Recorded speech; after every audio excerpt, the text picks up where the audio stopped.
Manarimaan na tiya panagasagsaga na dagiti nagdudumang establishmento iti iliti pagudpud para iti manamnama apan nagsangpet dagiti turista a fully vaccinated kontra COVID-19 iti daytoy a holiday season.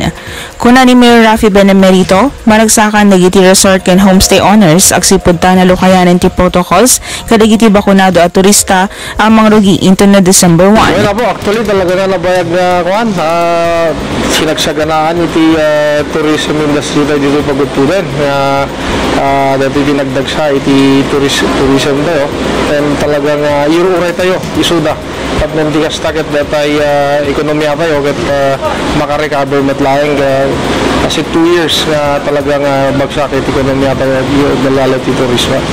Inay ni Mayor Benemerito, anakaroon na iti pan nakapektar dagiti negosyo gapo iti pandemya.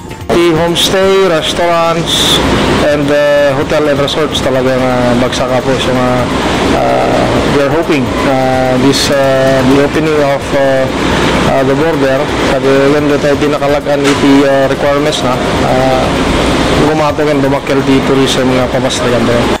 Maiya palagip nga iti umuna alawas si Nobyembre kat adun dagiti turista iti nagbakasyon gapo iti long weekend.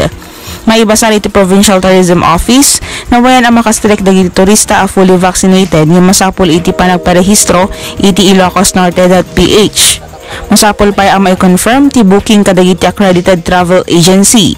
Ken masapul pa iti QR code ken safe pass. Para iti balitang Ilocos Online, Joanne Agustin.